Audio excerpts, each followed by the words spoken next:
দেখেন আপুরা, আমার লাউ গাছ অনেকেই বলে কোনো লাউ হবে না। দেখেন মাশাআল্লাহ, এই যে জালি পড়ে গেছে, ওই যে যে উপরেও জালি আছে। আমি ভাবি নাই যে আমার লাউ গাছে লাউ হবে। মাশাআল্লাহ,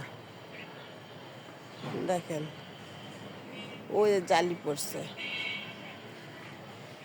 প্রায় 7-8টার মতন হয়েছে আপুরা। ওই যে ওই ভিতরেও হয়েছে, আমি তো অত দূর যেতে পারতেছি না, তাই এই ভিতর দিয়েও জালি পড়ছে। দেখেন, আমার খুব ভালো লাগলো যে আমার লাউ গাছে লাউ হচ্ছে। আমি তো ভাবছিলাম সত্যি কি তাই যে লাউ হবে না।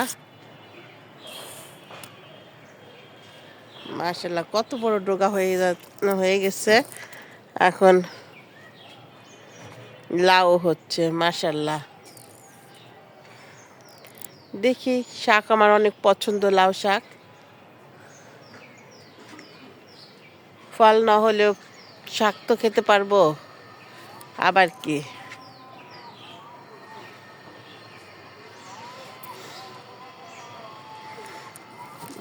দেখেন,